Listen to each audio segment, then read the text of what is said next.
साथ एक साहब जुड़े हैं अभी सबसे पहले, और उसके बाद फिर हम इंशाल्लाह लिंक आम करेंगे, और इनका नाम है द मैसेंजर।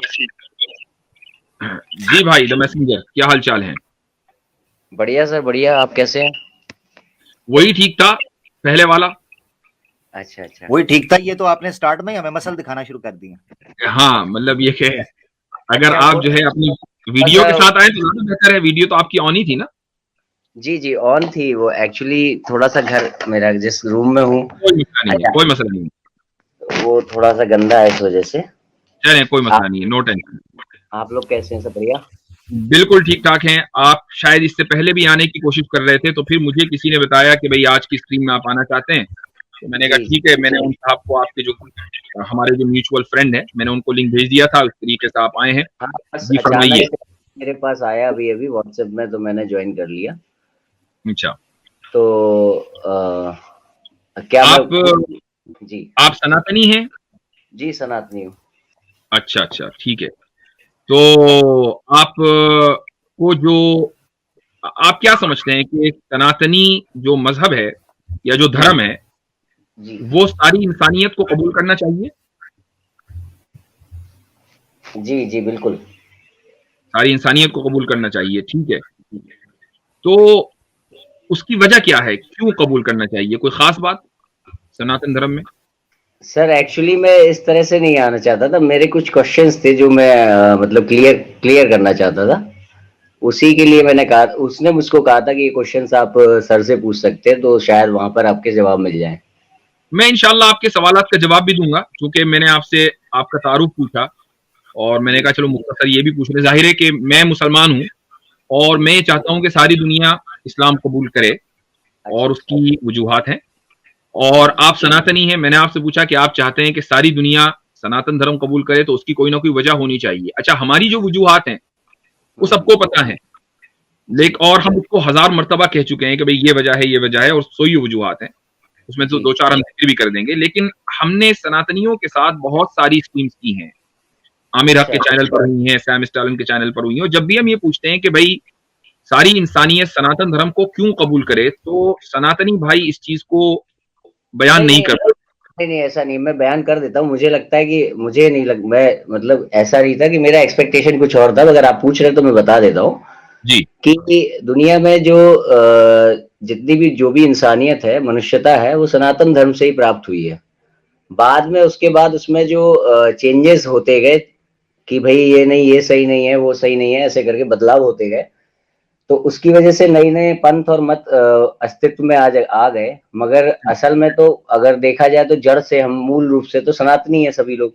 दूसरी बात यह है कि दुनिया में केवल सनातन धर्म ही एक ऐसा धर्म है जो सर्वोच्च ईश्वर को सिद्ध कर सकता है। थोड़ा सा इसके अलावा थोड़ा सा गाढ़ी हिंदी के गाढ़ेपन को थोड़ा सा हल्का कर लें, ताकि सभी लोग समझ सकें। ठीक है ठीक है। हाँ। तो दुनिया में केवल सनातन धर्म ही एक ऐसा धर्म है जो सुप्रीमेसी ऑफ गॉड को प्रूव कर पाता है। ओके। अब जैसे सुप्रीमेसी ऑफ गॉड की बात आती है, जैसे लास्ट टाइम मेरी शायद बात हुई थी। आपके उसमें आते हैं, दो लोग थे उसमें, शायद यहाँ पर उसमें से आवाज हक हैं। हाँ, बैठे हुए हैं आमिर हक साहब जी। जी जी जी। कैसर भाई तो की स्ट्रीम में आए थे ये। जी जी। अच्छा अच्छा। जी। तो सुप्रीमेसी ऑफ गॉड को सनातन धर्म स्टैब्लिश करता है मोस्ट सक्सेसफुली, आप कह रहे हैं? जी, बिल्कुल जी। सक्सेसफुली। तो जी। उसमें क्या है, तीन विषय थे। तो उसमें सबसे पहला विषय है कि कौन सा धर्म ऐसा है जो गॉड को सुप्रीमली वहां पर प्रूफ रख पाता है कि हाँ भाई जी। गॉड है, जी। क्रिएशन है, तो उसका क्रिएटर है, और क्रिएटर है तो वो कौन है, तो वो समझा पाता है। तो ये चीज मैंने वहां पर उस दिन पूछी थी। तो मुझे बताया गया कि जो इस्लाम है उसमें कहा गया है कि ये गॉड की जो सुप्रीमेसी है उसको समझाया नहीं जा सकता। तो ये तो फिर एक वैसी बात हो गई कि मतलब एक थोपना हो गया कि भाई अब कल को हमें कोई और नया व्यक्ति मिल जाएगा, वो हमसे कहेगा कि मेरे मैं आपका ईश्वर हूँ और मुझे मानो, तो हमें उसे भी चलिए ठीक मानने। है। अगर अगर थोड़ी देर के लिए हम ये मान भी लें कि हमारे यहाँ इस्लाम में गॉड की सुप्रीमेसी को समझाया नहीं जा सकता, और आप ये दावा कर रहे हैं कि हिंदुइज्म में या सनातन धर्म में समझाया जा सकता है, तो क्या आप कोशिश करेंगे कि हमें समझाएं कि आपके यहाँ गॉड की सुप्रीमेसी कैसे स्टैब्लिश करते हाँ, मैं बिल्कुल कर सकता हूँ। हैं? जी। देखिए, गॉड की सुप्रीमेसी ऐसी है कि एक नियम है जो वैसे जनरलाइज भी है, और बृहदारण्यक उपनिषद में भी इसको बताया गया है कि ईश्वर वही है जो कुछ भी कर सकता है। ठीक। ईश्वर वही है जो कुछ भी कर सकता है, जो किसी नियम के अधीन नहीं है, किसी भी नियम के नीचे नहीं है, हर नियम को बनाने वाला ईश्वर है जी। तो अब सनातन धर्म का ईश्वर क्या है कि वो निराकार भी है, वो साकार भी है। वो क्या कहते हैं, वो दिख भी सकता है, नहीं भी दिख सकता है, इसीलिए मूर्ति पूजा हमारे यहाँ, दोनों चीजें हैं। अच्छा, इसके आगे क्या है कि वो सच भी बोल सकता है, वो झूठ भी बोल सकता है, ये भी बात आ जाती है, क्योंकि नियम के नीचे नहीं है। अगर हम इस नियम के नीचे उसको मान लेंगे कि वो झूठ नहीं बोल सकता। 2+2=5 कर सकता है? हाँ जी, बिल्कुल कर सकता है। ओके, ठीक है। वो हर ऐसा कोई लॉ नहीं है जो वो ब्रेक ना करता हो, तो इसलिए उसके ऊपर कोई भी नियम लागू नहीं होता है। ठीक। अब जैसे कहा जाता है कि उसने कभी जन्म नहीं लिया, तो वो जन्म लेके भी दिखाता है। हम केवल इतनी देर की बात कर रहे हैं कि वो बुक क्या कह रही है, मतलब ये मान के चल रहे हैं कि वो बुक अपनी कही हुई बात को जस्टिफाई कर रही है कि नहीं कर रही, अपने में ही, उस बुक से बाहर नहीं जाएंगे। तो जैसे जैसे तो, वो कहता है जो मैं समझा हूं आपकी बात वो ये कि ईश्वर आपकी थियोलॉजी के एतबार से ऑमनीपोटेंट है, और चूंकि ऑमनीपोटेंट होने का मतलब ये है, यानी हर चीज पर कादिर होने का मतलब ये है कि वो हर काम कर सकता है, और किसी भी कोई भी चीज उसके लिए कोई इम्पॉसिबल भी इम्पॉसिबल नहीं है। जी जी, इसमें एक दो चीजें और कहना चाहूंगा जी। जैसे जब मैं क्रिएशन बाय इस्लाम देखता हूँ, तो उसमें जो ईश्वर है वो एक कुम्हार की तरीके से दिखाई देता है। कुम्हार जो मिट्टी लेके घड़ा बनाता है, मतलब कि कहीं पे कोई बैठा हुआ है जिसने कि मन में सोचा और सामने दुनिया प्रकट हो गई। तो ऐसे में क्या हुआ कि वो कहीं पर था, तो वो जो स्पेस है जहां पे दुनिया प्रकट हुई है, वो स्पेस पहले से था, उस स्पेस को उसने नहीं बनाया, उसने दुनिया को प्रकट कर दिया, धरती को प्रकट कर दिया, सूर्य को प्रकट कर दिया। अच्छा जी, तो कुम्हार उस स्पेस को बनाने पर वो कादिर नहीं है। देखिए, जो अब जैसे जब आपने ये बताया, जब मैंने इनसे पूछा था, एक्चुअली मैं ज्यादा उसके बारे में जानता नहीं, पर मैंने पूछी थी बात, आपने तो आपने अभी कहा ना, अभी आपने कहा कि वो स्पेस पहले से मौजूद था, वहां उसने कायनात को प्रकट कर दिया। जब आप ये कह रहे हैं कि वो किसी नियम के तहत नहीं है, तो क्या उस स्पेस को कि जिसमें उसने कायनात को बनाया, उसको बनाने पर वो कादिर है या नहीं? मैं वही तो कह रहा हूँ, उसको बनाने पर भी वो कादिर है। सनातन का ईश्वर वो है जो स्पेस के बारे में भी आपको जस्टिफिकेशन मिल जाएगा वहां। ठीक है, तो इसका मतलब ये हुआ कि जो यूनिवर्स है आपके नजदीक वो इटर्नल नहीं है। मैं उस पर बता रहा हूँ, मैं अपनी एक लाइन खत्म करना चाहता हूँ, मट्टी लेके घड़ा बनाने वाली लाइन। तो ये जो मट्टी लेके घड़ा बनाता है जो कुम्हार, इसमें जो घड़े का सर्वोच्च सुप्रीम जो क्रिएटर है वो कुम्हार नहीं कहलाएगा, क्योंकि उसको मट्टी उसने खुद नहीं बनाई, मट्टी पहले से मौजूद थी, उसको उसने केवल शेप दे दिया। तो इसी तरीके से जब तक हम ये मानते रहेंगे कि ईश्वर ने अपने से अलग दुनिया को क्रिएट किया, अपने से अलग, तो इसका मतलब कोई ऐसा स्पेस था जहां ईश्वर खुद है, कोई ऐसा स्पेस था जहां उसने पृथ्वी को टांग दिया, सूर्य को टांग दिया। यहाँ पर क्या होता है, जो सनातन ईश्वर है वो जो दुनिया का निर्माण करता है वो अपने शरीर के अंदर करता है, हिरण्यगर्भा। ये पूरा शरीर ही राम राम नाम में सब जग जाना। तो क्या है कि यहाँ पर कहा गया है कि ये पूरी दुनिया उसके शरीर के अंदर है, सारी गतिविधियां जो हो रही हैं उसके अंदर ही हो रही है, यानी मट्टी भी, स्पेस भी और घड़ा भी, सब कुछ ईश्वर ही है। इसीलिए हमारे यहाँ फिलॉसफी आती है कि कण कण में ईश्वर है, और क्योंकि वो अंदर है सब कुछ, और ईश्वर कुछ भी कर सकता है, तो वो जन्म भी लेता है, वो मरता भी है आकर के, अवतार भी लेता है। तो ये सारी चीजें जो है लाभ, अच्छा ये चीज मानी उसमें भी, हर ये तो एक लॉजिकली भी है कि जिसने दुनिया बनाई है उसके ऊपर कम से कम कोई नियम लागू नहीं होना चाहिए। तो अब जैसे एक नियम ये आ गया, बहुत छोटा सा है, कि ईश्वर सच भी बोल सकता है, झूठ भी बोल सकता है। अगर हम इस नियम को नहीं मानेंगे, तो क्या बुराई को ईश्वर ने नहीं बनाया?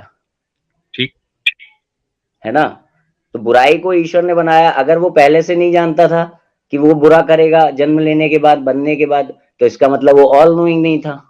ठीक है, और अगर वो पहले से अब जी आपकी बात आ गई है मेरे ख्याल से, ये एक दूसरा मौजूद शुरू हो जाएगा कि बुराई को उसने बनाया है कि नहीं बनाया है। जी मैं आपकी जो टैग लाइन है वो ये है कि सबसे पहली बात कि ईश्वर हर काम कर सकता है, और उसमें वो काम भी हैं जो ईश्वर के ईश्वर होने के खिलाफ हैं। जी बिल्कुल, है ना? तो अब सवाल ये है कि जब आपने ये माना कि ईश्वर ने वो काम किए जो उसके ईश्वर होने के खिलाफ हैं, तो जिस वक्त उसने वो काम किए उस वक्त तो वो ईश्वर नहीं था ना। सर ये लाइन आप बोल रहे हैं कि ईश्वर होने के खिलाफ है, ईश्वर होने के खिलाफ लाइन हम सेट नहीं कर सकते ना। उसकी वजह यह है कि अगर ईश्वर मर सकता है और वो मरा है, जी तो जो चीज मरी है वो मौजूद नहीं है। तो आपने जब उसको मार दिया तो ईश्वर ईश्वर तो ना रहा। जी तो ये ईश्वर होने के खिलाफ हुई कि नहीं हुई? सर यही तो बात है ईश्वर की, कि वो हर चीज को जो भी आप लॉ लागू करेंगे उसको ब्रेक करेगा। भाई ये तो आपका क्लेम हुआ, इस दावे को हमें सब्सटेंशिएट करना पड़ेगा ना। हम ये कह रहे हैं कि हाँ जी एक ईश्वर मर सकता है, जी सकता है, ठीक है, आपका दावा है। अब जब हम उस दावे को, क्लेम को स्क्रूटनाइज करेंगे तो हम ये देखेंगे कि ईश्वर जब मर गया तो वो ईश्वर डेड हो गया। जो डेड हो गया तो वो ईश्वर कैसा? तो अब यही तो मुझे बताइए।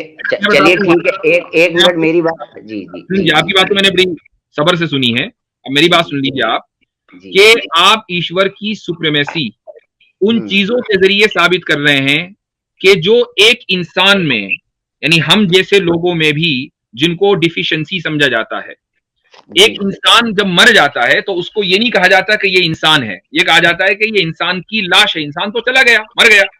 जी तो जो चीज हमारे यहां डिफिशिएंसी है, आप उसके जरिए गॉड की सुप्रीमेसी साबित कर रहे हैं। भाई सुप्रीमेसी तो आप उन कैरेक्टरिस्टिक्स के जरिए साबित करेंगे जो हमारे यहां भी सुप्रीम है। आप साबित उनके जरिए कर रहे हैं कि जो हमारे यहां लोअर हैं। क्या किसी लोअर चीज से सुप्रीमेसी साबित हो सकती है? क्या ये बात कहीं पर आपके गॉड ने आपकी बुक में कहीं कही है कि लोअर चीज से सुप्रीमेसी साबित नहीं होगी? हमारे खुदा ने और आपके खुदा ने, बनाने वाले ने अकल दी है। क्या उस अकल के जरिए हम, चूंकि मैं अगर कुरान की कोई आयत बयान करूंगा, कुरान की आयत बयान करूंगा, तो क्या आप उस कुरान की आयत को मान लेंगे? अगर मैं कह दूं कि हाँ बताया है, आप मान लेंगे? मैं एक जगह ये जानता हूँ कि एक जगह उन्होंने ये जरूर कहा है कि ईश्वर वही है जो कुछ भी कर सकता है। नहीं, मैं आपसे कुछ भी का मतलब कुछ ये कह रहा हूं कि क्या आपको, आपने कहा कि हमारे किताब में कहीं लिखा हुआ है, अगर मैं बता दूं तो आप क्या मान लेंगे? अच्छा अगर हाँ, मैंने कहा ना मैं किताब से बाहर नहीं जाऊंगा। मैं ये नहीं कहूंगा कि नहीं भाई ये बात उन्होंने नहीं कही है, मिला दी गई है, या ईश्वर की कही हुई बात नहीं है। जो उस किताब की आयत है वलिल्लाहिल मसलुल आला, कि अल्लाह ताला के लिए आला तरीन जो हायर कैरेक्टरिस्टिक्स हैं वो अल्लाह ताला के लिए साबित हैं, उसके लिए लोअर कैरेक्टरिस्टिक्स साबित ही नहीं है। तो कुरान करीम ने वाज़ेह तौर से ये बात कह दी है। अब मुझे बताइए कि आप इसको मानते हैं कि नहीं? तो अब मैं यहाँ पर ये बात पूछ रहा हूँ कि उन्होंने एक जगह जब उन्होंने अपनी बात को बदला है तो उन्होंने कहा कि ईश्वर वो है जो कुछ भी कर सकता है। तो उन्होंने यहाँ जब ये कह दिया कि ईश्वर वो है जो कुछ भी कर सकता है, तो इसमें कुछ भी में तो सब कुछ आ गया ना, कि उसमें भी फिर ब्रेक है। कुछ भी में वो तमाम की तमाम चीजें हैं जो खुदा की कुदरत में शामिल हाल हैं, जो इंट्रेंसिकली इम्पॉसिबल नहीं है। यानी जिसको, मिसाल के तौर पर मैंने आपसे सवाल किया था कि 2 + 2 + 2 = 5 हो सकता है कि नहीं, इंट्रेंसिकली ये चीज इम्पॉसिबल है। और आई डोंट नो कि अगर आप इंट्रेंसिकली का मतलब समझ रहे हैं कि नहीं। तो अगर एक चीज, मैं उसको आसान जबान में कैसे कहूं आमिर भाई, इंट्रेंसिकली यानी फी हद्दी जाती फी नफ्सी, इसको क्या कैसे कहेंगे? अपनी जात में ही कह सकते हैं, फी नफ्सी। मतलब उनके लिए हम तो समझ रहे हैं, तो मैंने इसीलिए इंग्लिश का लफ्ज बोला था। तो आप इसको गूगल कर लें भाई, द मैसेंजर साहब, ये जो लफ्ज मैंने बोला है कि कोई भी चीज जो इंट्रेंसिकली इम्पॉसिबल होती है वो खुदा की कुदरत में शामिल नहीं, वो मकदूर नहीं है, यानी खुदा की कुदरत में नहीं, लिहाजा कुदरत का क्वेश्चन उसके ताल्लुक से होगा नहीं। ये ऐसा ही है जैसे कि आप ये कहें कि क्या स्क्वायर सर्कल बन सकता है? नहीं बन सकता, ये इंट्रेंसिकली इम्पॉसिबल है। 2 + 2 = 5 कभी नहीं हो सकता, ये इंट्रेंसिकली इम्पॉसिबल है। खुदा अपने जैसा नहीं बना सकता, अगर अपने जैसा बना सकता तो बनाएगा, और अगर बनाएगा तो फिर एक नहीं है। फिर आपका जो अकीदा है कि भाई ईश्वर एक है, वो एक नहीं रहा ना। ठीक है, तो अब यहाँ पर एक चीज ये मान सकते हैं कि कुरान के द्वारा स्थापित होने वाला जो ईश्वर है वो भले ही चलिए लोअर क्लास के काम है, पर वो लोअर क्लास के काम नहीं कर सकता है, इतना तो मानेंगे? लोअर जो क्लास के जो काम है वो उसका क्रिएटर है, लिहाजा वो उसकी कुदरत में तो शामिल है। लेकिन वो हाँ। करेगा नहीं, क्योंकि जो भी वो करेगा वो खुद लोवर बन जाएगा, और हमारा जो खुदा, जिस खुदा को हम तस्वुर हमारे यहाँ है, वो कभी भी लोवर नहीं हो सकता। लोअर काम नहीं करता है, ठीक और है। ये सिर्फ एक कुरान के द्वारा नहीं है, आप मुफ्ती साहब से बात कर लें, कुरान के द्वारा नहीं है। मैं कुछ बातें करना चाहूंगा जो आप कर जी। रहे हैं, ये सिर्फ कुरान के द्वारा नहीं है, आपके शास्त्रों के द्वारा बात करेंगे हम इंशाल्लाह। हाँ, अभी अभी अभी शास्त्र खोलेंगे, अभी तो हम अपनी बात कर रहे हैं। इसलिए प्रूफ्स को नहीं ला रहा हूँ बीच में, इसीलिए नहीं ला रहा हूँ नहीं, क्योंकि लाने हम पड़ेंगे लोग ना, लाने, खुदा के बारे में बात हो रही है ना, आपसे ज्यादा वो जानते थे जो आपसे पहले गुजरे हैं। लाएंगे और, लाएंगे और आपने अभी कहा कि आप किताब से बाहर नहीं निकलेंगे, तो शास्त्र तो आएंगे ना। हाँ हाँ, बिल्कुल। किताब से बाहर करने का मतलब मैं ये चैलेंज नहीं करूंगा कि नहीं नहीं साहब यहाँ पर ये नहीं, ये खुदा ने कहा ही नहीं होगा, या ये किताब झूठी है, मैं ये नहीं कहूंगा कहीं पे। आपकी जो किताब है उसके बारे में बात हो रही है। हाँ अच्छा, अब जब एक एक परसेप्शन हमारा सेट हो गया कि खुदा जो है वो बनाया तो है उसने लोअर चीजों को, मगर लोअर चीजें कर नहीं सकता है, इतना तो मतलब यहाँ से तभी हम आगे बढ़े, इसको फिक्स कर लें कि वो लोअर चीजें कर नहीं सकता है। लोअर चीजें अगर वो करेगा तो फिर वो खुदा नहीं है, वो खुदा की पोजीशन से डिस्क्वालीफाई हो जाएगा। जो लफ्ज आपने बोला नहीं कर सकता, मुझे इस पर एतराज है। वो नहीं करेगा, कर अच्छा, सकते की बात नहीं, वो नहीं करेगा चूंकि वो उसका खालिक है। अच्छा तो मुझे अब ये बताइए, आपके मुताबिक आपने ये कहा कि जी खुदा मर सकता है। मैंने सिंपल सा सवाल किया, जब वो मर गया तो फिर खुदा कौन था? उसका क्या जवाब है? ये वो जो मरना और जीना हमारे लिए है ना, वो हमको हमारी दुनिया में आके मर के भी दिखाता है, हमारी दुनिया में आके जी के भी दिखाता है। तो अगर वो मरने के बाद भी जिंदा था तो मरा नहीं? तो वो हमारी जो मरना और जीना शब्द है वो हमारे लिए है ना, व्यवहारवाद में है वो दो चीजें, परमात्मा तो फिर दो आप चीजें। फिर ये अगर ये दोनों चीजें सिर्फ हमारे ही एतबार से हैं तो इनकी तो कोई हकीकत और रियलिटी रही नहीं ना। अगर उसका मरना भी जीना ही है तो सीधा वो ये क्यों नहीं कहता कि वो हमेशा के लिए जिंदा है? हमारे लिए रियलिटी हो गई ना, राम आए मरे, कृष्ण आए मरे, हमारे लिए वो रियलिटी। मैं ये कह रहा हूं कि अगर उसके मरने के बाद भी वो जिया ही जिया, तो आप जी सिंपल ये कहना कि वो तो हमेशा जिंदा है। जी, पर वो मर भी सकता है, वो मनुष्य का रूप लेके जन्म ले सकता है। नहीं, वो मर गया। जब वो मर गया, आप ये कह रहे हैं कि वो अभी भी जिंदा है। अगर वो मरने के बाद भी जिंदा है और आपको पता है, राइट, अगर आप ये कह रहे हैं कि हमारे एतबार से उसने मर के दिखाया, आप तो उसको मरा हुआ नहीं मान रहे ना। तो आपको पता है कि मरने के बाद भी वो जिंदा है, वो तो फिर अपने आप क्यों कहें कि वो हमेशा जिंदा है? आप उसको मरा हुआ क्यों कहते हैं? वो मरा भी वो जन्म भी लेता है, यही तो बात है, उसके सामने भी लग सकता है, ही नहीं लग सकता। आप चलिए मेरा पॉइंट नहीं समझ। नहीं नहीं नहीं नहीं, ये पॉइंट है, मैं ये सबसे अहम पॉइंट है। रुक जाइए। आपको आपने ये कहा कि वो हमारे एतबार से, यानी इंसानों के एतबार से उसने करके दिखाया कि मैं मर भी सकता हूं। कहते हैं व्यवहारवाद, इसको व्यवहारवाद कहते हैं। व्यवहारवाद के हिसाब से वो मर सकता है, परमार्थवाद के हिसाब से नहीं मर सकता। उसने आपको ये करके मर के बताया ताकि आप ये समझ लें कि वो हर काम कर सकता है, राइट? जी जी बिल्कुल। तो उसका मरना ही था ना, तभी तो मानेंगे। जब उसका मरना था तो वो मर गया। फिर ईश्वर कौन था जब वो मर गया? अब अगर आप ये कहेंगे कि वो जिंदा था तो फिर वो मरा नहीं। ईश्वर जब मनुष्य रूप में जन्म लिया तो वो मरा, ईश्वर फिर भी रहा, यही तो ईश्वर का खेल है। चलिए खैर, मैं इसको अगले अगले अगले उससे थोड़ा सा डिफाइन कर सकता हूँ। मुझे मौका एक मिनट आमिर भाई जी। हाँ, मैं इसमें बात करना चाहता हूँ। अच्छा, उस दिन जब इनके साथ बात उसमें जब इनके साथ बात हुई थी, उस वक्त मैंने इनसे सिंपल एक चीज पूछी थी कि किसी चीज पर आपका विश्वास होना एक अलग चीज है और किसी चीज को मुकम्मल तौर पर समझ पाना, उसका आपकी बुद्धि पे उतर जाना, ये अलग चीज है। और उसमें मैंने एक मिसाल इनसे पूछी थी कि जो संसारा है या पुनर्जन्म का कॉन्सेप्ट है, आप इस पे विश्वास रखते हैं? इन्होंने कहा मैं रखता हूँ। तो मैंने कहा क्या आप इसको एक्सप्लेन कर पाएंगे, क्या इसको डिटेल के साथ समझा पाएंगे? इन्होंने कहा नहीं, अभी मैं उस बारे में ज्ञान हासिल कर रहा हूँ, मुझे नहीं पता मैं समझा पाऊंगा। जरा सुनिए मेरी बात, सुनिए मैं आपको तब से सुन रहा हूँ ना मेरा भाई, मैं तब से। हालांकि आपने कितनी बातें की हैं जो आपके शास्त्रों के खिलाफ जाती हैं, ठीक है, कितनी बातें आपने की हैं, मैं सुन रहा था। और मुफ्ती साहब ने भी आपको मौका दिया, आप खुल के बात करें। देखे मेरा भाई, स्वामी दयानंद सरस्वती साहब ने ऋग्वेद का भूमिका लिखते हैं, और उस भूमिका के अंदर वो कहते हैं कि ईश्वर कभी भी जिस्म ले नहीं सकता, मनुष्य की शक्ल में आ नहीं सकता, ये मुमकिन नहीं। कि उसकी वजह ये है कि हमें यह मानना पड़ेगा कि जब ईश्वर ने जन्म लिया तो ईश्वर आमिर भाई, खुद को क्रिएट किया, खुद को। आपकी आवाज कट रही है। मैं फोन से आता हूँ हजरत, मुझे फोन से आना चलें, आप इतने फोन से आइए और मैं एक चीज अपना पॉइंट एक और मुकम्मल कर लूं और उसके बाद सैम भाई आपको, अभी जो मरने और जीने की बात चल रही है ईश्वर के, आपने ये कहा कि वो इंसान के एतबार से मरा है। मैं ये कहता हूं कि क्या ईश्वर आपके एतबार से हकीकी मौत के ऊपर कुदरत रखता है या नहीं, एक्चुअल डेथ के ऊपर, कि मर जाए बस, इंसान के एतबार से नहीं, अपने एतबार से मर जाए? क्या इसमें बात आती है कि इसमें ये बात आती है कि सबसे पहले फिर ये जानना पड़ेगा कि मरना और जीना है क्या। मरना और जीना, मरने का मतलब मरना, यानी अब वो नॉन एग्जिस्टेंस में चला गया। क्या ईश्वर नॉन एग्जिस्टेंस में जा सकता है? जब तक ये शब्द एक मनुष्य के रूप से है, मनुष्य की वाणी से निकल रहा है मरना, तो ये व्यवहारवाद है, और व्यवहारवाद के अनुसार फिर ईश्वर मर सकता है, जन्म भी ले सकता है। मैं मरने की बात ही नहीं कर रहा हूं, मरने का लफ्ज मैंने वैसे ही बोला, असल है नॉन एग्जिस्टेंस। क्या ईश्वर नॉन एग्जिस्टेंस में जा सकता है?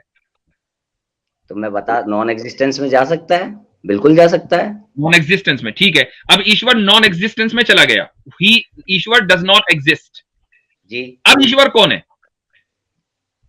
ईश्वर फिर भी रहेगा परमार्थवाद में। आपने अभी कहा कि वो नॉन एग्जिस्टेंस में चला गया, अब नहीं रह सकता वो, क्योंकि वो नॉन एग्जिस्टेंस में चला गया। सर ये व्यवहारवाद में कहा है मैंने, मनुष्य के बात से भाई, वो आपके एतबार से, मैं कह रहा हूँ ईश्वर अपने एतबार से नॉन एग्जिस्टेंस में जा सकता है या नहीं? बात तो तब भी आप और मैं ही कर रहे हैं ना, मनुष्य कर रहा है ना बात।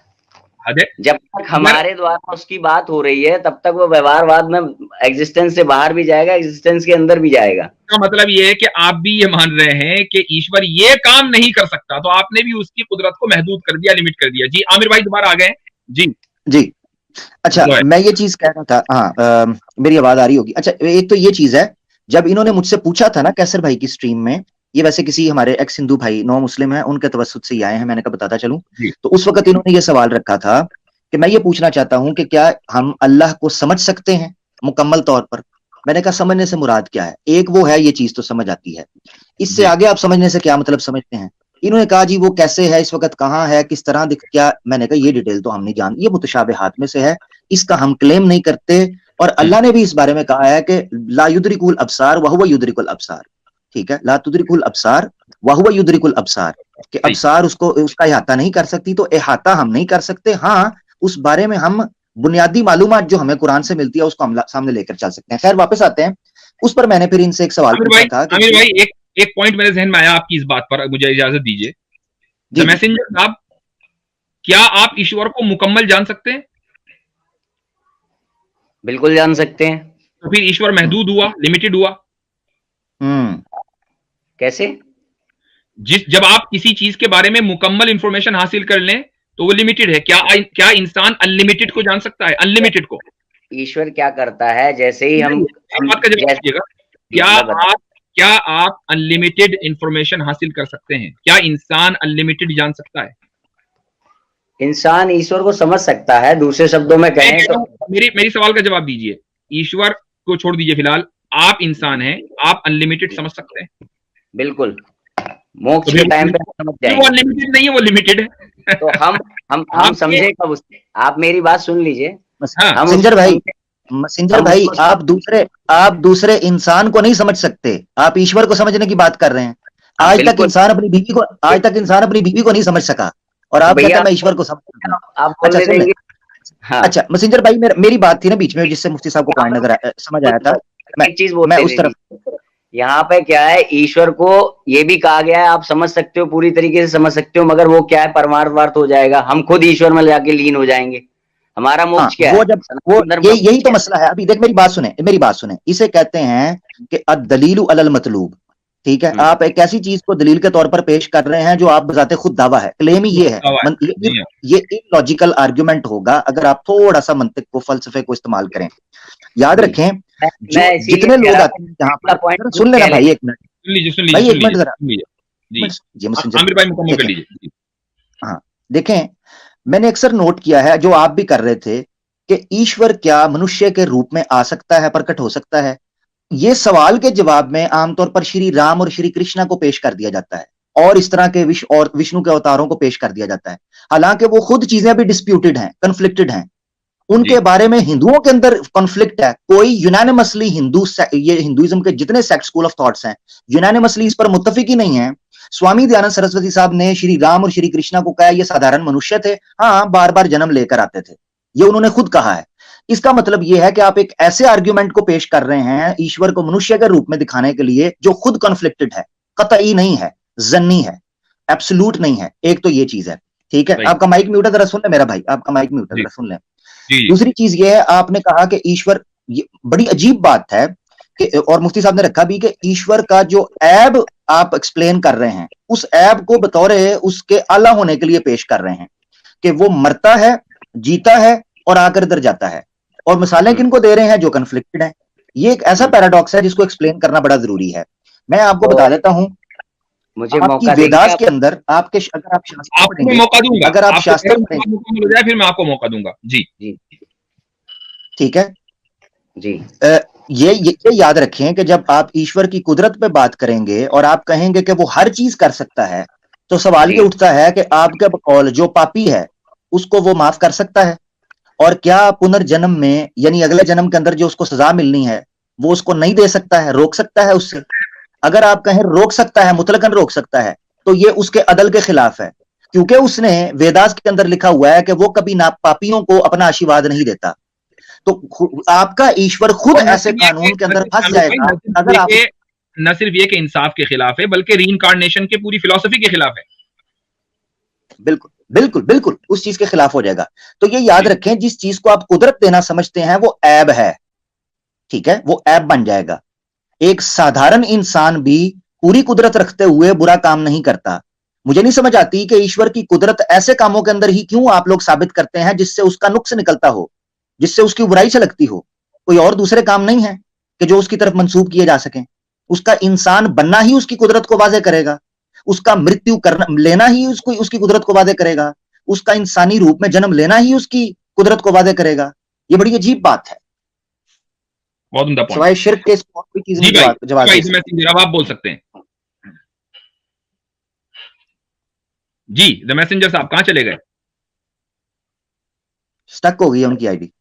बोले भाई चले खैर ठीक है, तो आई डोंट नो कि अगर वो हैं यहाँ पर, चले गए। अच्छा तो अब मैं हाँ पता नहीं क्या मुफ्ती साहब मुफ्ती साहब एक छोटी वर्स है भगवत गीता की, चैप्टर नंबर 9 वर्स नंबर 4, इसमें क्लियर कट बताया जा रहा है, कृष्णा बता रहे हैं कि this entire cosmic manifestation is pervaded by me in my unmanifested form, all the living beings dwell in me but I do not dwell in them. मैं किसी के अंदर ड्वेल नहीं करता हूं। और कमेंट्री में भी यही बता रहा है कि the world and all the souls in its are both God's energies and within his personality, however Krishna himself says he does not dwell in any living being that is infinite is not contained by the finite being। तो आपने जो सवाल किया था ये वही दर्शा रहा है। ये वर्स आपने पूछा था कि आपकी जो लिमिटेड नॉलेज है क्या वो अनलिमिटेड नॉलेज को पा सकती है? नहीं। तो यहां पर भी कृष्णा वही बोल रहे हैं कि मैं एक लिमिटेड बीइंग के अंदर नहीं आ सकता क्योंकि मैं इनफाइनाइट हूं। मैं देखें ये वाली चीज के जब मैंने उनसे पूछा कि क्या आप अनलिमिटेड चीजें जान सकते हैं, उन्होंने कहने को कह दिया कि जी। यानी ये एक ऐसी फैलेसी है कि एक छोटा बच्चा भी इस चीज को समझता है कि जैसे ही आप अनलिमिटेड चीज को जान लेंगे तो वो फौरन लिमिटेड बन जाएगी, वो अनलिमिटेड रही नहीं अब। तो एक तरफ ये कह रहे हैं कि हम खुदा को मुकम्मल जान सकते हैं और दूसरी तरफ वो ये कहते हैं कि ईश्वर और खुदा अनलिमिटेड हैं, तो फिर आप उसको मुकम्मल तरीके से नहीं जान सकते। ये दोनों चीजें एक साथ नहीं हो सकती। ये एक बहुत ही कॉमन सेंसिकल चीज है। तो बात यही है जी। हजरत ऋग्वेदा के अंदर तो एक मंत्रा ये है कि भगवान को भी नहीं पता कि वो क्या है, ये कहते हैं मैं जान सकता हूं। हाँ, ऋग्वेदा के अंदर ये है कि ईश्वर खुद कह रहा है कि पता नहीं मैं जानता भी हूं या नहीं जानता हूं, मैं जानता भी हूं और नहीं भी जानता, मैं कुछ कर भी सकता हूं और कुछ नहीं भी कर सकता। ये ऋग्वेदा का मंत्र है, कहेंगे तो मैं दिखा भी दूंगा। तो ईश्वर अपने बारे में ये कह रहा है और साधारण मनुष्य उठ के कहेगा कि जनाब मैं ईश्वर के बारे में जानता हूं। अजीब है।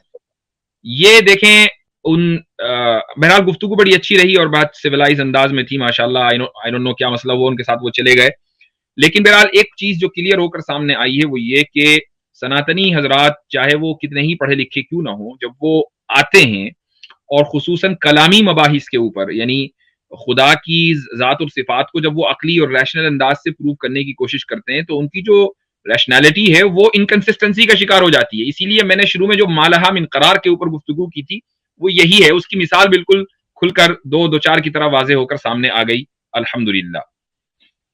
अच्छा जी, चले, बहुत जबरदस्त, बहुत जबरदस्त। अच्छा हजरत एक नुक्ता और मैं रखना चाहता हूँ, उससे पहले आप आगे बढ़े। इनके पास सवाए एक जस्टिफिकेशन के, जो कि आपको भी पता है, सब लोगों को पता है, क्या है कि ईश्वर को क्या जरूरत पड़ी है कि वो मनुष्य का रूप लेके इस धरती के ऊपर आए, जन्म ले और मरे, क्या जरूरत पड़ी है? ये कहते हैं वो रह कर दिखाना चाहता है कि देखो मैं भी आके रहता। भाई वो तो आप कहते हैं सर्वशक्तिमान है, सर्वज्ञानी है, तो सारा ज्ञान उसके पास है, तो उसको तो वैसे पता होना चाहिए, जन्म लेने की क्या जरूरत है?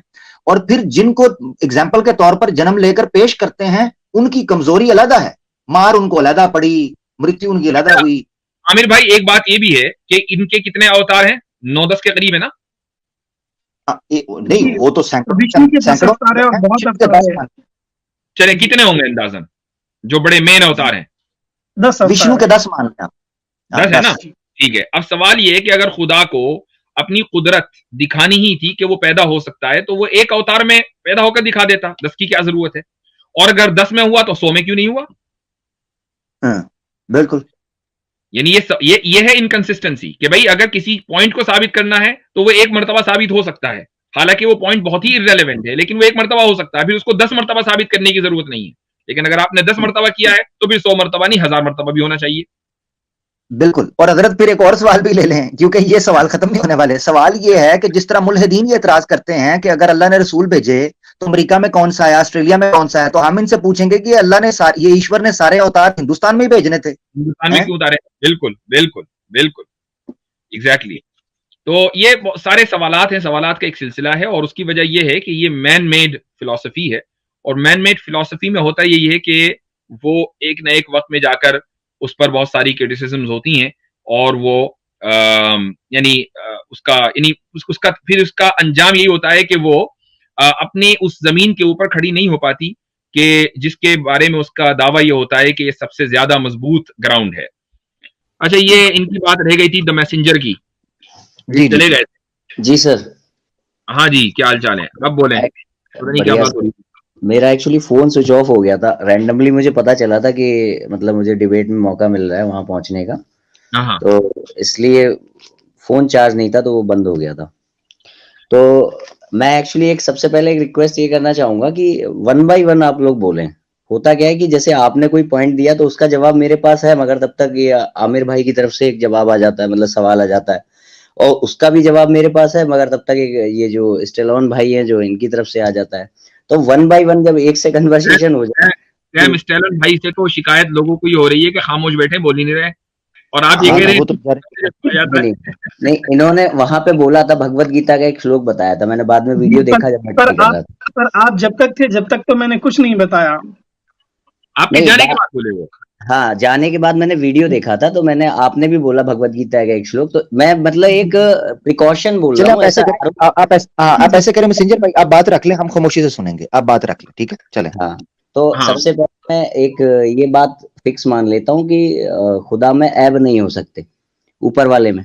ये मानूं कि ना मानूं? मैं आपसे पूछ रहा हूँ ये मुफ्ती सर। हाँ बिल्कुल, खुदा में ऐब नहीं, खुदा में ऐब है। तो फिर अब बात ये आती है कि ये जो ऐब वाले लोग हैं, इनको खुदा ने बनाया कि नहीं बनाया? हाँ, ऐब का क्रिएट करना ऐबदार नहीं बनाता इंसान को।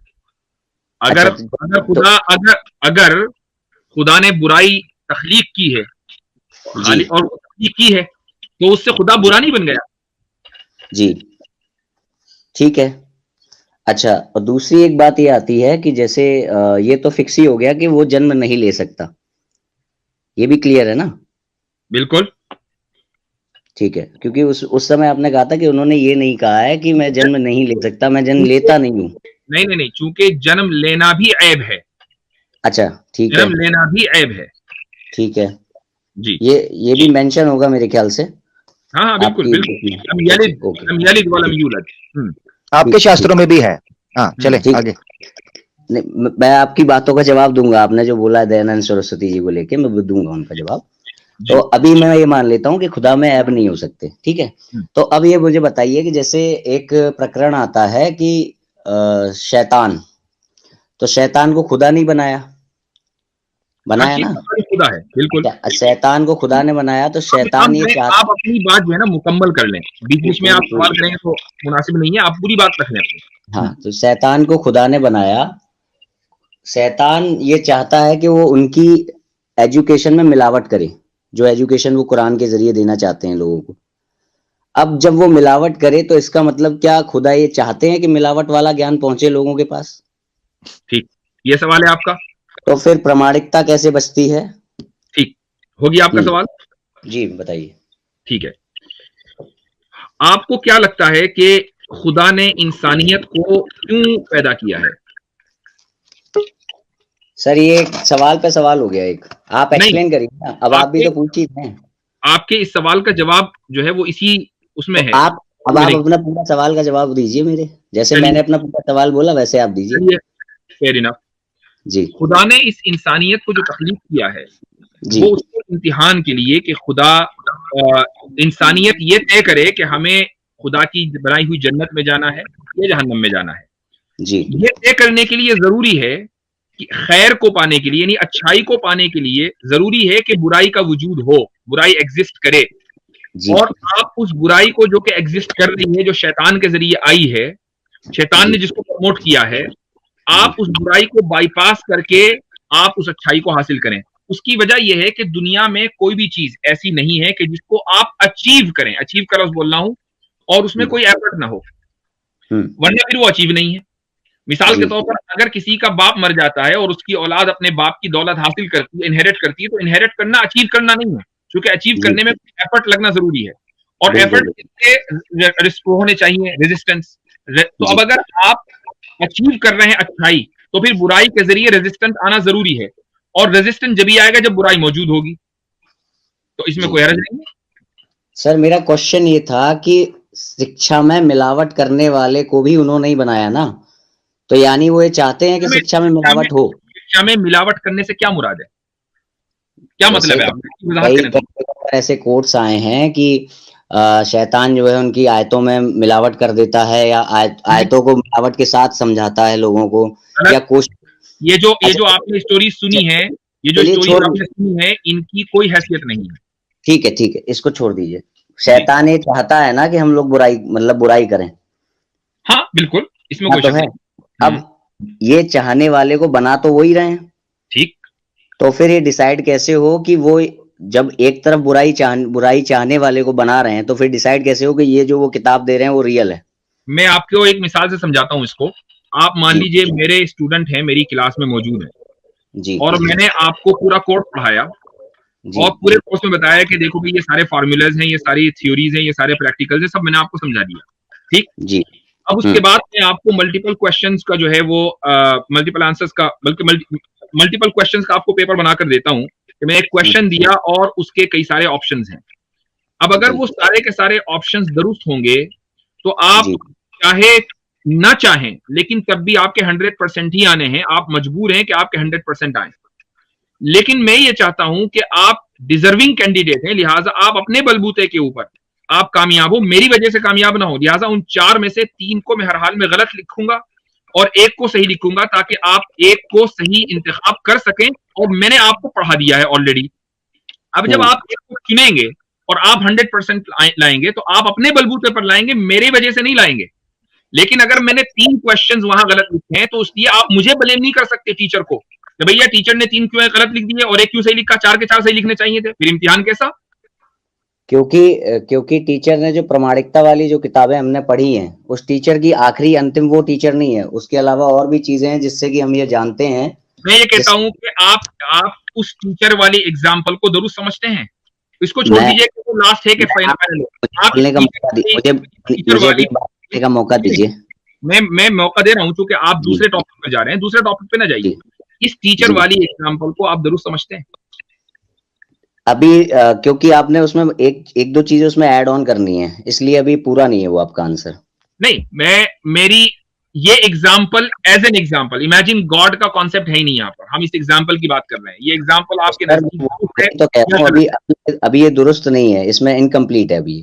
ओके, कैसे? पूरा ऐसे कि वो जो टीचर होता है वो अंतिम नहीं होता है, उस टीचर की क्वालिटी को हम चेक करते हैं कि वो टीचर सर्टिफाइड कहाँ से है, उस टीचर ने जिसने पेपर बनाया वो कौन से बोर्ड से है, वो अगर कोई क्वेश्चन पूछ रहा है वो कितना सर्टिफाइड क्वेश्चन है, ऑथेंटिक कितना है, फिर वो टीचर की तो हम गॉड के साथ उसको खड़ा ही नहीं कर सकते ना, उस टीचर को। तो आप ये कह रहे हैं कि यानी एक लाइन यानी कि हम जब उसके पेपर में बैठे होते हैं टीचर के, भले ही वो हमारा टीचर होता है, मगर हमें ये मालूम होता है कि अगर ये कोई गलत बात कहेगा उसको भी रीचेक करने के लिए हमारे पास कोई और सोर्स ऑफ वो है, मगर यहाँ पे अंतिम सोर्स की बात हो रही है, इसके पीछे कोई सोर्स नहीं है। ठीक है, तो अब अगर ये बात है तो आप उसकी किसी भी बात को जो खुदा की तरफ मंसूब हो रही है उसको आप कैसे चेक करेंगे? मुझे आपका मैकेनिज्म बताइए क्या है। हाँ, मैं यही आपसे सुनना चाह रहा था कि आप मुझसे ये चीज पूछें। ठीक है, तो पहले तो मैं आपसे क्लियर करना चाह रहा हूँ, जैसे आप अपने क्वेश्चन रखते हैं तो मैं क्वेश्चन रखना चाह रहा हूँ, क्या ऐसी कोई आयत है जहां से वो जो सर्टिफिकेशन मिल रहा हो कि हाँ भाई खुदा ने ही शैतान को भी बनाया है, मगर ये ज्यादा चीज प्रमाणिक हो गई, ऐसा कुछ? पूरे कुरान की एक आयत में यही लिखा हुआ है। कुरान शुरू से लेकर आखिर तक आप 2 सफ़े भी नहीं पढ़ेंगे, आखिर तक पढ़ने की जरूरत नहीं है, पहले 2 सफ़े में ही आपको पता चल जाएगा कि शैतान ये कह रहा है और खुदा ये कह रहा है, खुदा की बात माननी है और शैतान की बात नहीं माननी है, और खालिक हर चीज का वही है। यहाँ तक के जो पहली रेवलेशन है कुरान की, इक़रा बिस्मि रब्बिकल्लज़ी खलक़, तो वहां पर अल्लाह ताला ने कहा कि पढ़ो उस जात के नाम से जिसने पैदा किया, और उसमें यह नहीं लिखा कि किसको पैदा किया, क्योंकि वो खालिक है हर चीज का, उसमें शैतान भी है, हर चीज को उसने पैदा किया। तो सर ऐसे तो शैतान भी कहेगा ना कि मैंने पैदा कर दिया, फिर हम किसकी मानेंगे?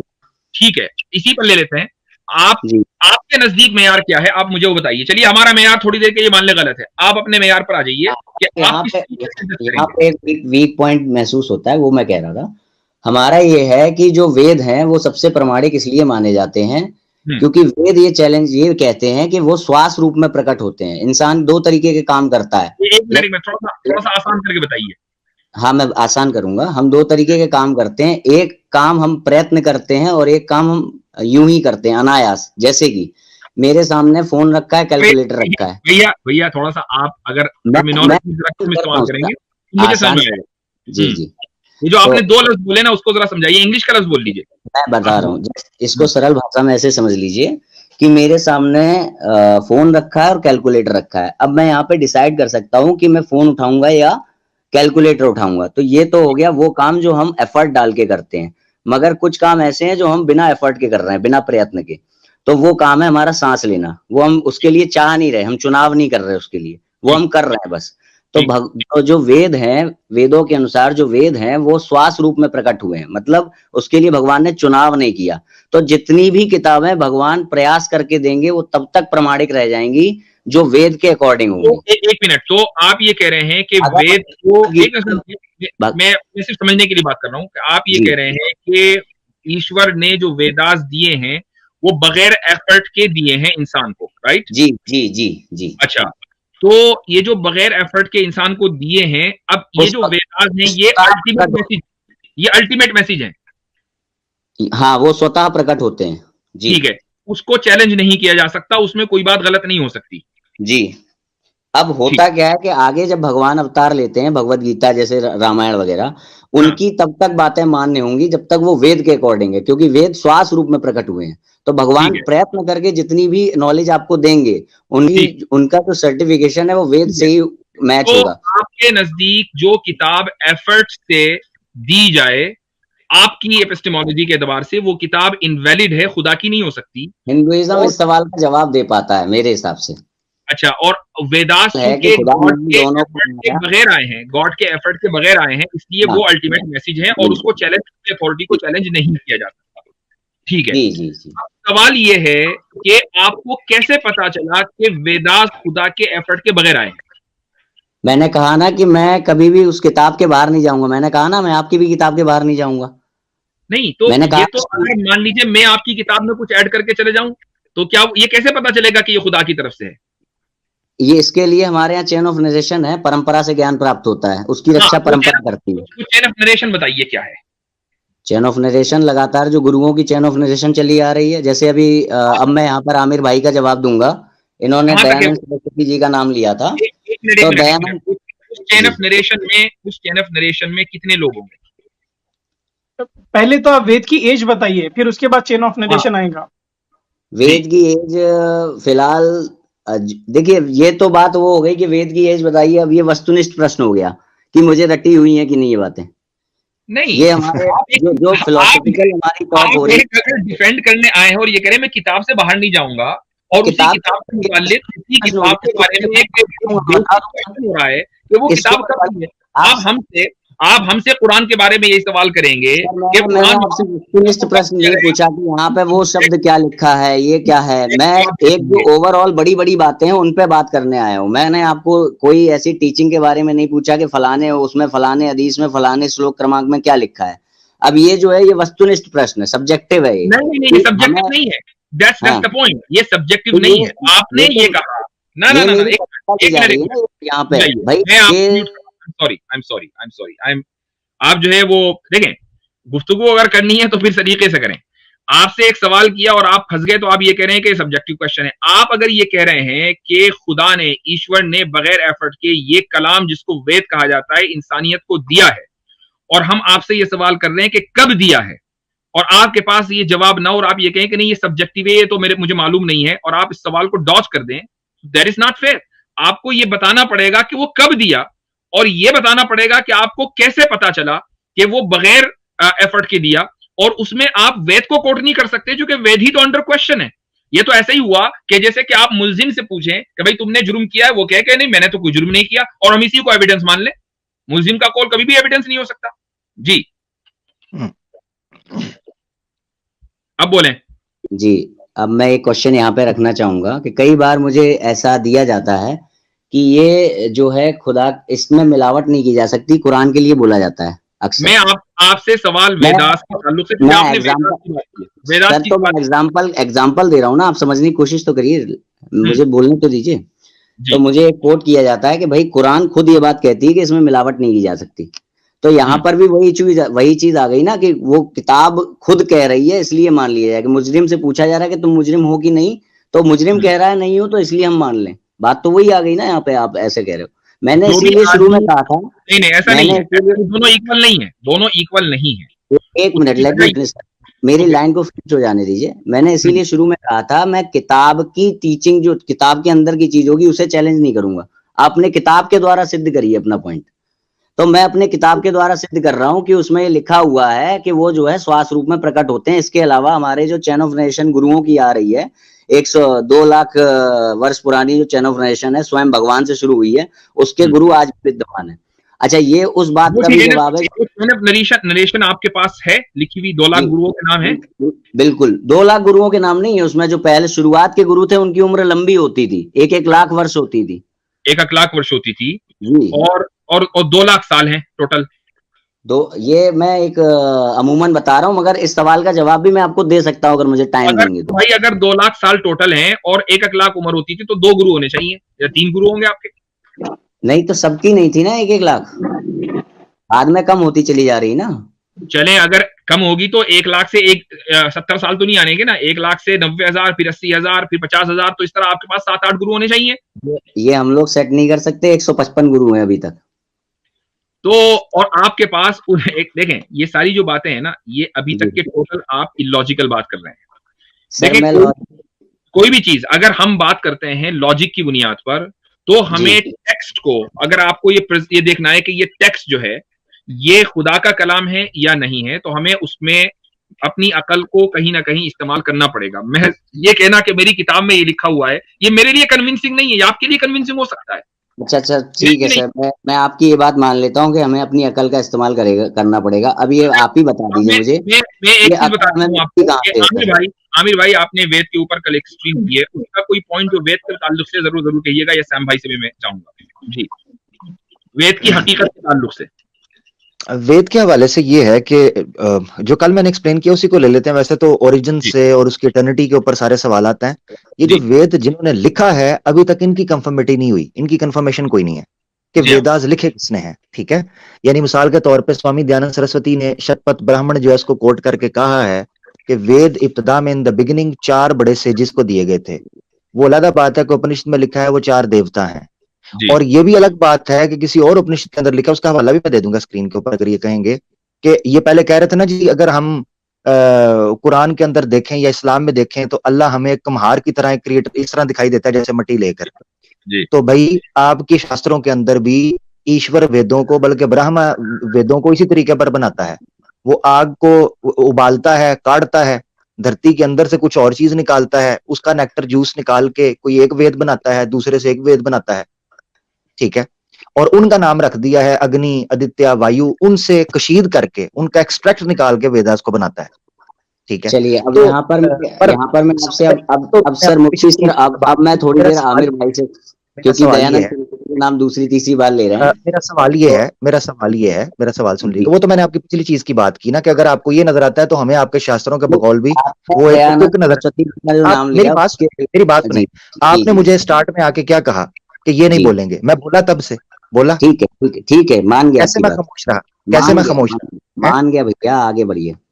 हाँ मान गए ना, अब खामोश रहना मेरा भाई जी। सीखें, चीजों के साथ सीखना भी है, सिर्फ झाड़ना नहीं है, सीखना भी है। अच्छा जी। तो सवाल तो मेरा होगा ना मेरा प्यारा भाई, वो ये होगा वेदास लिखे किसने? और ये मैं ये नहीं कह रहा, अब शुरू जब वेदास आए हैं ना उस वक्त किसने लिखे थे, ये बताएंगे जी। वेदास अपौरुषय हैं। वेदास जब भगवान सृष्टि की रचना करते हैं तो स्वतः प्रकट होते हैं, भगवान उसके लिए प्रयत्न नहीं करते। मैं पूछ रहा हूँ लिखे किसने, मुझे बात समझी आपने? मैं क्रिएशन की बात नहीं, लिखने वाली बात तो ये है कि जब लिखने की चीज जब बारी आई तब लिखेगा। शुरू में तो मुंह जमानी कन्वर्ट हुए ना पीढ़ी। मैंने आप सवाल ये है, क्यों, वजह क्या है, मुश्किल क्यों पड़ रही है? सवाल क्या था, दोबारा बोलूं? हाँ मैंने ये पूछा है कब लिखे हैं, ये पूछा मैंने। आपने वही तो पूछा, लिखे किसने? मैंने क्या पूछा, लिखे किसने? हाँ इसका जवाब दो, शाबाश। तो लिखने की बात तो ये आती है कि भाई जब आधुनिक युग आया तब लिखे गए होंगे। मैं कह रहा हूं ये पूछा मैंने कब, फिर वही बात किसने? अरे किसी इंसान ने लिख दिए, मान लिया, चलिए कौन था? हाँ इस तरह हो, आहिस्ता आहिस्ता, किसने? ठीक है, कौन था? कोई एक इंसान, मैं नहीं जानता, छोड़ दीजिए उसे, नहीं जानता। मैं जानते क्यों नहीं, बताए ना, जिक्र है उनका। आप तो कहते हो हर चीज का जवाब है हमारे पास, तो देना जवाब। आपके घर में तो हर चीज का जवाब है। शास्त्रों में जवाब है, मैंने सब रट नहीं लिया। मेरा तो शास्त्रों में लिखा होगा ना, किसने लिखे हैं शास्त्रों में लिखा होगा, उसका नाम लो, कौन है?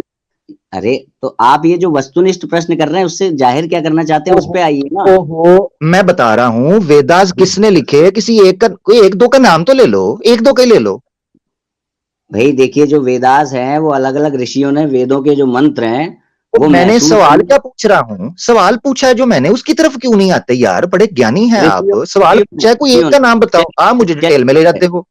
ठीक है, ऋषियों ने लिखे, ठीक है, ऐसे ही मैं भी पूछूंगा तो आप भी दीजिएगा। फिर वही बात, ओहो प्यारे भाई, फिर वही बात, ऋषियों ने लिखे, मुझे भी पता ऋषियों ने, मैंने कौन सा कहा किसी जानवर ने लिखे, कौन था वो, नाम तो लो उसका। ब्रह्मा जी ने लिखे, चलिए। हैं जी, किसने? ब्रह्मा जी ने। ब्रह्मा जी ने। ब्रह्मा जी कौन है? वो ऋषि हैं। हाँ ब्रह्मा ऋषि है? किसी साबित कर दो, ब्रह्मा ऋषि है, साबित करें। ब्रह्मा जी ऋषि हैं, आप साबित करिए। कई सूक्त वेदों के कई सूक्त बोलने देंगे। वेदों के कई सूक्तों के ऋषि ब्रह्मा है, ऋषि ब्रह्मा लिखा होगा वहां, दयानंद सरस्वती की भाषा में देख लीजिएगा आप। अच्छा एक मिनट, ब्रह्मा कितने हैं? ब्रह्मा कितने हैं? ब्रह्मा एक है। अच्छा ठीक है, ऋषि जो है ये मनुष्य होता है, ये कोई देवता होता है? अब देखिए आप फिर वस्तुनिष्ठ में ही चलते जा रहे हैं। आप अपनी बात मेरी बात सुने, एक मिनट मेरी बात सुने। ब्रह्मा, अगर आप ये कहें, एक मिनट, अभी मैं हवाला देने लगा, एक मिनट रुकिएगा। आमिर भाई एक मिनट, मेरे ख्याल से आप जो कहना चाह रहे हैं वो आप कह दीजिए कि जो लिखने वाले हैं वो कौन है जी। हाँ मैं इनको एक हवाला कोट करता हूँ, वो कि मैं लैपटॉप से निकल चुका हूँ, मैं फोन से बैठा हूँ, एक रेफरेंस इनको कोट करता हूँ। ये कह रहे हैं कि एक ब्रह्मा जी थे। मैं अभी एक रेफरेंस कोट करूंगा इन किताबों की, तो एक मिनट जरा रुकें। अच्छा जी, ये एक रेफरेंस है हमारे सामने।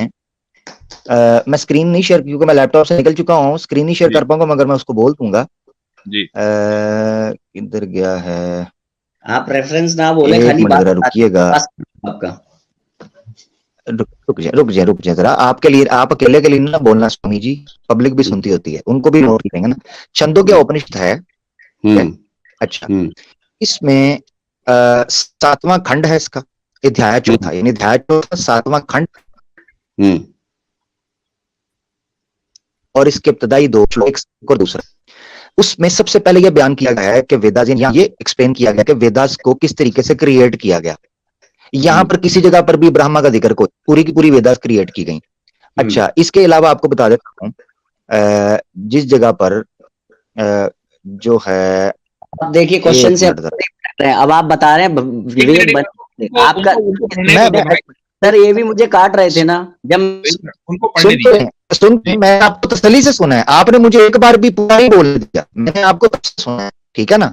और आपको तो थोड़ा सा मैंने पूछा तो आप परेशान हो गए। सुने, ये मुंडाका उपनिषद है, उपनिषदों में मुख्तलिफ है, मुंडाका उपनिषद है और उसका फर्स्ट मुंडाका और पहला ही खंड है, और उसमें लिखा हुआ है कि ब्रह्मा ने सारी की सारी वेदास को देवास को आगे दिया, ये ब्रह्मा ने।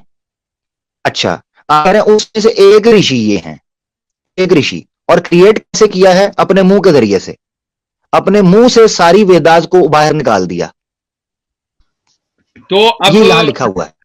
आप कह रहे हैं कि ब्रह्मा एक ऋषि हैं, कि ब्रह्मा ने आपके एतबार से उन्होंने लिखा, जबकि आपके उपनिषद में ये बात लिखी हुई है कि ब्रह्मा ने वेदास को क्रिएट किया, अपने मुंह से निकाला। तो लिखा या मुंह से निकाला? कई जगहों पे मेंशन, देखिए ऐसा है, जो षष्ठी की रचना एक बार नहीं हुई है, कई बार होके षष्ठी प्रलय में डूब चुकी है। तो ब्रह्मा जी ने उसमें कई बार ऐसा मेंशन आएगा, कहीं पर आएगा कि ब्रह्मा जी ने वेद लिखे, कई बार मेंशन आएगा कि ब्रह्मा जी ने वेद प्रदान किए। मगर जब हम बिल्कुल गूढ़ उसमें चले जाएंगे डेप्थ में, तो वहां पर यही होता है कि षष्ठी की जो रचना होती है तो उसके साथ ही वेद स्वतः प्रकट हो जाते हैं। भगवान के मर्तबा ब्रह्मा जी ने वेद लिखे भी होंगे, आपने ये मान लिया, आप ये मान रहे हैं कि बाज मर्तबा पढ़ने में चला गया, ठीक है। अब जब उसके बाद दोबारा क्रिएशन हुई, दोबारा वो साइकिल शुरू हुआ, तो बाज मर्तबा ऐसा भी हुआ होगा कि ब्रह्मा जी ने वेद लिखे होंगे। जी लिखना एफर्ट साबित हो गया कि वेद एफर्ट से आए। मुझे आमिर भाई से बात कर ले दीजिए। मैसेंजर भाई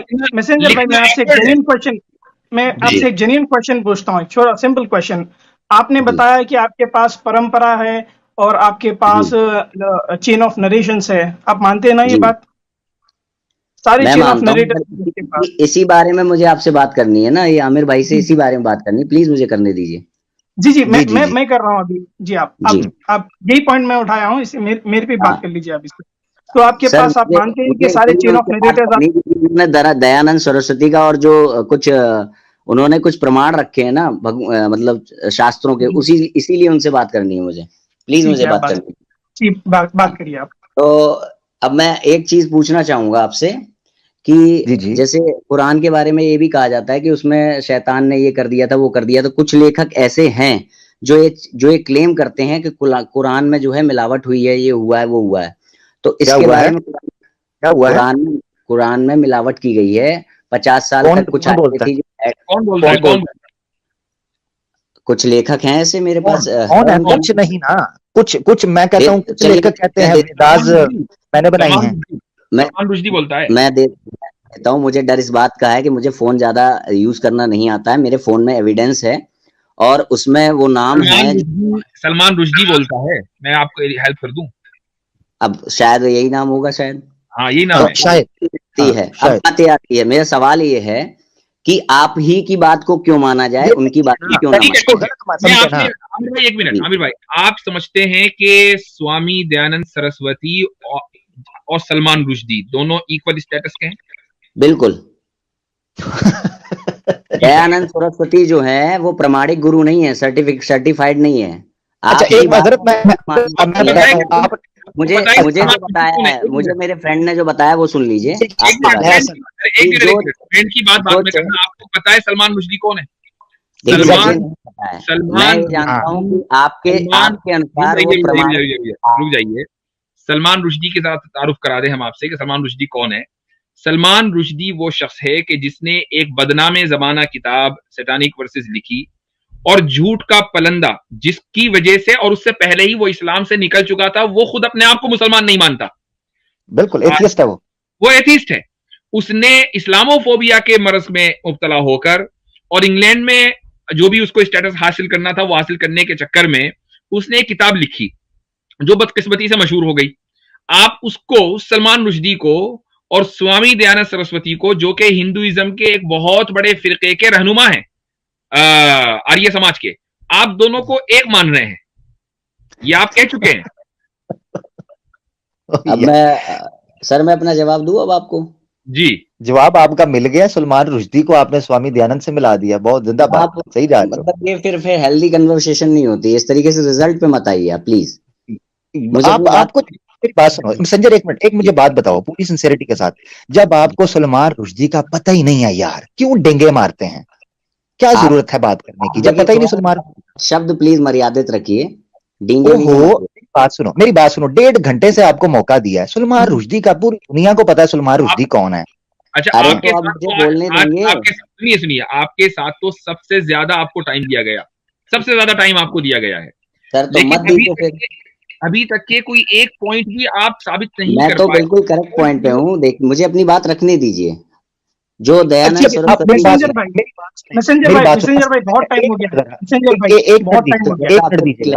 एक मिनट दीजिएगा। मेरा भाई मेरी बात सुने, ये आपको टाइम मुफ्ती साहब की स्ट्रीम में ही मिला है और यही मिलेगा। ये इनका खिलाक है, ये आपको टाइम दिया है। आप मेरे पास होते 1.5 से 2 मिनट बाद आप जा चुके, आप रेस्ट कर रहे होते मेरा भाई। मैं आपको सही बता रहा हूँ भाई, क्योंकि मैं उन लोगों से बात नहीं करता जिन लोगों की बुनियाद ना हो। मैं मेरी बात सुन ले, मेरी बात सुन लेना प्यारे भाई, मेरी बात सुन। चले, मेरे ख्याल से देखें ऐसा है द मैसेंजर साहब, बात आपसे हुई, हमें अच्छा लगा, चूंकि बहुत ही आपने मर्यादा के साथ और एक अच्छे अखलाक का मुजाहरा किया है, विच जो सनातनियों में बहुत रेयर है आजकल। तो ठीक है, आपने बहुत अच्छे अखलाक का मुजाहरा किया, उसके लिए मैं आपको मुबारकबाद देना चाहूंगा। लेकिन मैं चाहूंगा कि आप अगली कि हमारे पास, सुन लीजिए, मेरी स्क्रीन 3 घंटे होती है और 7 मिनट ऊपर हो चुके, ठीक है? तो सर साहब मुझे बस 2 मिनट दीजिए, आप इनसे एक जेन्युइन सवाल पूछना है। जिसमें मेरा कोई दोष नहीं है ना सर। मैं अगर कोई गलत बात बोल रहा हूँ जो लॉजिकली नहीं हो तो आप बताइए। गलत बोल रहे हैं आप, गलत बोल रहे हैं मेरा भाई, गलत ही बोल रहे हैं। ये बात उसमें मुझे बोलने का दिया जा रहा है, आप छोड़ देते हैं कि आपकी बात लॉजिकल है या नहीं। सैम भाई लास्ट कमेंट कर रहे हैं आपके साथ। जी मैसेंजर भाई, जैसे कि आपने बोला था कि आपके पास चेन ऑफ नरेटर्स है, सारे नरेटर्स है आपके पास, और आप मानते हैं कि वेद ऑथेंटिक है, राइट? जी। और ये एक पहले ओरल ट्रेडिशन से आया है, लोग मेमोराइज करते थे, आज के दौर में भी मेमोराइज करते हैं। ये चेन ऑफ नरेटर्स आपके पास है, गुरु परंपरा, ठीक है? जी ठीक है। तो आप विष्णु पुराण अगर आप पढ़ेंगे, बुक नंबर 3 चैप्टर नंबर 4, तो पहले तो मैं आपसे एक सिंपल सवाल करना चाहता हूँ। वेद, जो 4 वेद है ना आज के दौर में, कितने वर्सेस मौजूद है इसमें?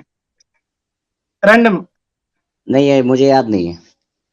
22,000 ऐसे कुछ है, 20,000 के ऊपर है, 22,000 है, ठीक है? ठीक है। हाँ, तो विष्णु पुराण बुक नंबर 3 चैप्टर नंबर 4 में लिखा है, the original Vedas in 4 part consisted of 100,000 stanzas. 1 lakh versus थे इसमें ओरिजिनल वेदास में। अगर आपकी गुरु परंपरा जो थी, चेन ऑफ नरेटर्स थे जो मेमोराइज करते थे, ओरल ट्रेडिशन से आ रहे थे अभी तक के, तो 1 लाख वर्सेस आपके 4 वेदास में आज मौजूद रहना चाहिए था, पर वो नहीं है। आज सिर्फ 20,000 है सिर्फ। जी। तो ये बाकी के जो 80% वेदास है वो खो गए। इसीलिए स्वामी विवेकानंदा बोलते हैं, उनकी किताब में लिखते हैं, बोलते हैं कि the major part of the Vedas has been lost. Sir आप इस बात को मानते हैं कि नहीं, जो ज्ञान होगा वो सर्टिफाइड पीछे चेन ऑफ नरेशन से जो मिलेगा वही प्रमाणिक होगा? इस बात को आप किताब, जी 1 मिनट दीजिए। आपने बताया, एक मिनट, आपने बताया कि आप किताब से बाहर नहीं जाएंगे, मैं किताब के अंदर से बता रहा हूँ। आप विष्णु पुराण की कमेंट्री क्यों दे रहे हैं? नहीं, विष्णु पुराण बता रहा हूँ। विष्णु पुराण में 1 लाख वर्सेस है लिखा हुआ। मुझसे सुन लीजिए। विष्णु मैसेंजर हाँ, विष्णु पुराण का जवाब ये है कि उन्होंने ये कहा है ना कि 1 लाख से जो 1 करोड़, आप 100 करोड़ बता रहे हैं, 100 करोड़ से वो जो श्लोक हैं वो घटके इतने हो गए, तो उन्होंने 100 करोड़ नहीं 1 लाख, ठीक है, 1 लाख से वो घटके इतने हो गए हैं।